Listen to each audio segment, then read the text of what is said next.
Today, we're going to be talking about some of the equipment that we use when baking cupcakes. This was a question we had in a recent live, and we just thought it was a good time to address it and talk about some of this, right? So a nice, good cupcake tray is a great place to start.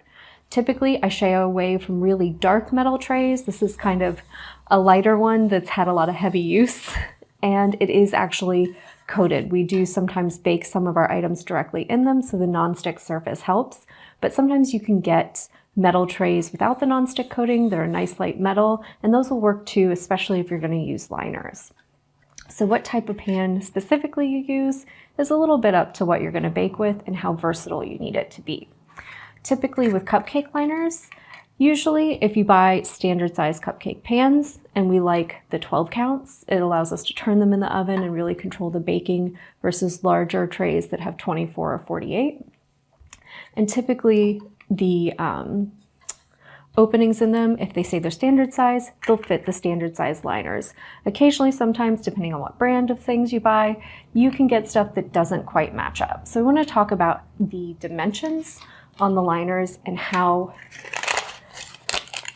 they're listed online. So that bottom area, right? A lot of times you'll see there's the full diameter, so 4.5. There's the height of the side, which is 1.25, and the bottom, which is 2. So you want to make sure that lines up with your pan. So if you're ordering something, especially if it's online and you can't view the visible product, you want to make sure you're ordering the right size paper, because they do make things like minis, right? And so ending up with these when you're trying to bake something that size, it's not going to work out nicely for you.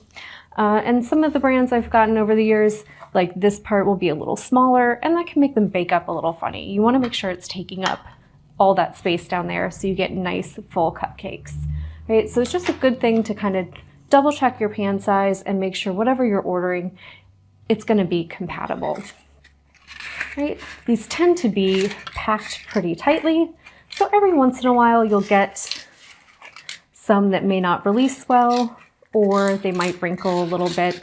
It generally doesn't matter, right? And anytime I'm scooping batter, I want to use a portion scoop. Sometimes people call them dishers, right? A lot of times you'll see them online listed as thumb release dishers. It's meant to use your thumb to press that to release whatever food you're scooping. So this one is usually listed as a number 24 red handle disher, and it holds 1.33 fluid ounces typically. You do want to make sure it's usually an industry standard, so it doesn't matter what brand you buy. This one is a Vollrath one. There's some options online that are cheaper. Typically, they tend to be the same size.